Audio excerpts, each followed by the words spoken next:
السلام علیکم ناظرین، ڈرامہ سیریل خمار کی نیکسٹ ایپیسوڈ میں ہم دیکھیں گے کہ حریم جب فائز کو دیکھے گی تو پریشانی کے عالم میں بس اسے دیکھتی ہی رہ جائے گی اور فائز بھی حریم کو دیکھتا کا دیکھتا رہ جائے گا۔ اور حریم کو دیکھتے ہوئے فائز وہ سب باتیں یاد کرے گا جو ناصر نے اپنے موبائل میں ریکارڈ کی تھیں اور فائز کو دکھائی تھیں۔ حریم نے تو وہ سب ناصر کو شٹ اپ کال دینے کے لیے کہا تھا، لیکن ناصر اس طرح سے شو کراتا ہے جیسے حریم نے وہ باتیں مجھے جان بوجھ کر کی ہیں تمہیں بتانے کے لیے کہ مجھے تم میں یا تمہاری محبت میں کوئی دلچسپی نہیں ہے۔ فائز سوچتا رہ جائے گا کہ حریم میرے بارے میں اس طرح بھی کہہ سکتی ہے، کیونکہ فائز کو تو یہی لگتا تھا کہ حریم اس سے بہت محبت کرتی ہے، تو فائز کو یہی لگے گا کہ حریم نے سچ میں اسے دھوکہ دیا ہے۔ دوسری طرف مدثر حریم کی بار بار تعریفیں کرے گا کہ سر آپ کو یہ فنکشن کیسا لگا، یہ سب کچھ ہماری اسسٹنٹ حریم نے ڈیکور کیا ہے، اور اسے بتائے گا کہ جب سے حریم نے ہمارا بزنس جوائن کیا ہے ہمارے بزنس کو تو 4 چاند لگ چکے ہیں۔ فائز خاموشی سے سنتا رہے گا کیونکہ فائز کو یہ تو پتہ ہی ہے کہ حریم جو بھی کام کرتی ہے واقعی بہت اچھے سے کرتی ہے، حتیٰ کہ دھوکہ بھی دیتی ہے تو بہت اچھے سے دیتی ہے۔ ادھر لائبہ جب حریم کو دیکھے گی تو فوراً اپنی ماں سے بھی کہے گی کہ وہ دیکھیں حریم کھڑی ہے، اور اپنی ماں سے کہے گی کہ ہمارے فنکشن میں حریم کیا کر رہی ہے، یہاں پر کیوں آئی ہے، کیا کسی نے اسے انوائٹ کیا ہے؟ جس پر اس کی ماں کہے گی کہ یہ خود ہی آ گئی ہوگی، کیونکہ یہ ہمیشہ ہی کالی بلی کی طرح ہمارا راستہ کاٹتی رہتی ہے، جتنا میں اسے فائز سے دور رکھنے کی کوشش کرتی ہوں اتنا ہی یہ اس کے سامنے آ جاتی ہے۔ اور لائبہ سے کہتی ہے کہ تم رکو، میں اسے ابھی یہاں سے نکالتی ہوں اس سے پہلے کہ تمہارے سسرال والے یہاں پر آ پہنچیں۔ اور پھر وہ فائز کے پاس آ کر کہتی ہے کہ یہ یہاں پر کیا کر رہی ہے، اس کو ہمارے فیملی فنکشن میں آنے کی اجازت کس نے دی، کیا تم نے اسے انوائٹ کیا ہے؟ اور وہ بہت ہی زیادہ روڈ لہجے میں حریم سے بات کرے گی اور پوچھے گی کہ تمہارا یہاں پر کیا کام ہے، تم یہاں پر کیا کر رہی ہو؟ جس پر مدثر ہی بول پڑے گا اور کہے گا کہ میم یہ میری اسسٹنٹ ہے، آپ اس سے اس طرح سے بات نہیں کر سکتی، کیا آپ اسے جانتی ہیں؟ تو فائز کی ماں تلخ لہجے میں کہے گی کہ ہاں اسے میں بہت اچھی طرح سے جانتی ہوں۔ حریم کہے گی کہ سر پلیز مجھے جانے دیں، میری طبیعت بہت خراب ہو رہی ہے۔ تو مدثر اس کے پیچھے جائے گا اور پوچھے گا کہ یہ لوگ آپ کو کس طرح سے جانتے ہیں، یہ آپ سے اس لہجے میں کیوں بات کر رہے تھے؟ تو حریم مدثر کو بتائے گی کہ سر یہی ہے فائز جو کہ میرا شوہر ہے اور وہ فائز کی والدہ ہیں۔ اب حریم اپنے گھر کی طرف چل دے گی اور اس کی آنکھوں میں آنسو ہوں گے، وہ مسلسل فائز کے بارے میں ہی سوچ رہی ہوگی اور سوچے گی کہ کیا یہ وہی فائز ہے جو مجھ سے محبت کے اتنے بڑے بڑے دعوے کیا کرتا تھا کہ میں تمہیں کبھی بھی اکیلا نہیں چھوڑوں گا،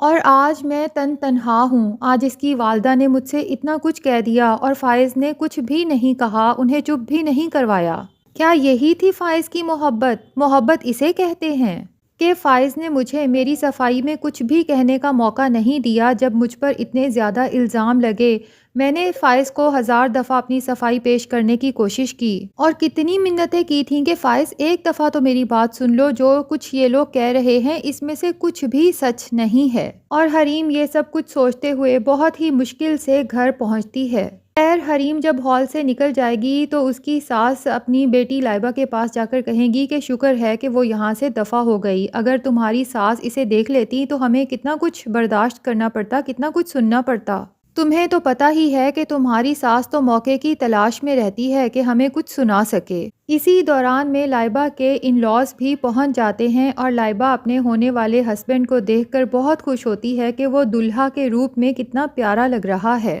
جبکہ لائبہ کا میک اپ تو بالکل بھی اچھا نہیں ہوا ہوتا، نہ ہی وہ اچھی لگ رہی ہوتی ہے۔ خیر اتنے میں تمام مہمان بھی آ چکے ہوتے ہیں، مولوی صاحب بھی آ جاتے ہیں، نکاح شروع ہونے لگتا ہے کہ کوئی کہتا ہے کہ انتظار تو کرو، دلہے کی ماں کو تو آنے دو پھر نکاح شروع کرنا، کیونکہ دلہے کی ماں کہیں گئی ہوتی ہے جہاں پر وہ گنسن لے رہی ہوتی ہے۔ جیسے ہی وہ سٹیج پر پہنچے گی تو کہے گی کہ یہ نکاح نہیں ہو سکتا۔ سب پریشان ہو جاتے ہیں کہ یہ سلمیٰ کیا کہہ رہی ہے، تو لائبہ کی ماں ہی کہے گی کہ سلمیٰ بہن آپ کس طرح کی باتیں کر رہی ہیں؟ تو سلمیٰ کہتی ہے کہ آپ لوگوں نے ہمیں بہت بڑا دھوکہ دیا ہے، اور اپنے بیٹے سے کہتی ہے کہ وقاص یہ نکاح تم نہیں کرو گے، ہم لوگ ابھی یہاں سے جائیں گے کیونکہ یہ لوگ بہت کرپٹ ہیں، ان لوگوں نے بہت بڑا فراڈ کیا ہے۔ جس پر لائبہ کی ماں تو بہت پریشان ہو جائے گی اور کہے گی کہ سلمیٰ بہن آپ اس طرح کی باتیں ہمارے ساتھ کیسے کر سکتی ہیں؟ آپ اس طرح سے میری بیٹی کو چھوڑ کے نہیں جا سکتے۔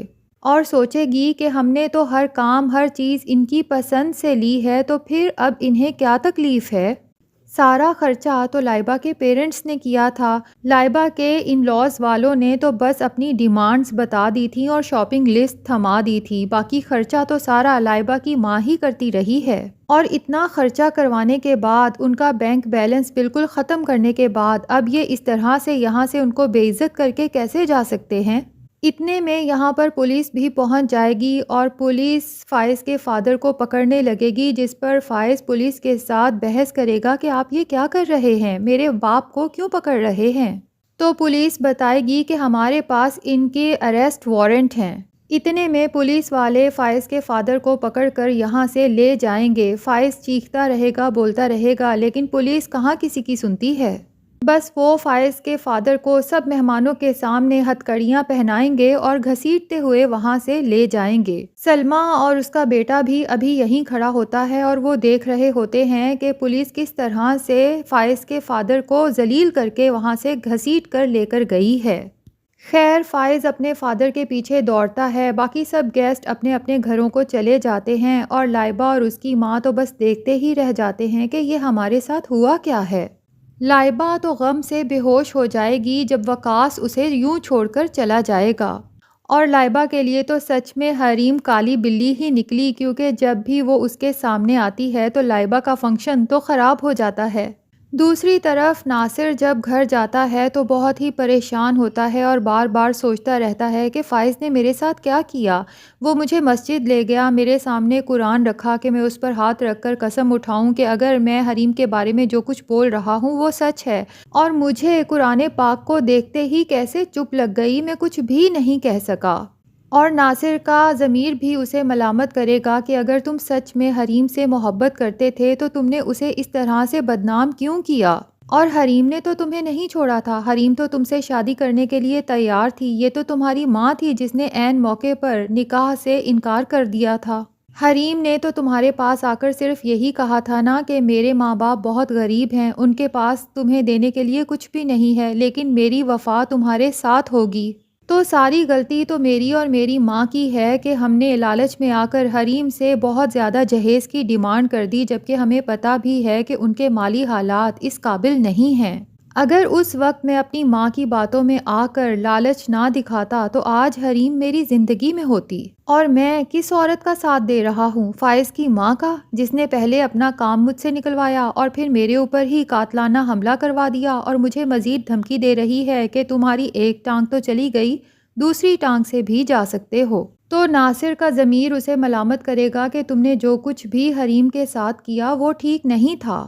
اور وہ سوچے گا کہ مجھے فائز کے پاس جا کر اس سے معافی مانگنی چاہیے اور اپنے گناہ کا اعتراف کرنا چاہیے کہ میں نے حریم پر بہتان لگایا ہے، حریم بالکل بھی ایسی لڑکی نہیں ہے، اور میں نے یہ سب کچھ اپنا بدلہ لینے کے لیے اور اس کے بعد تمہاری ماں کے کہنے پر کیا تھا،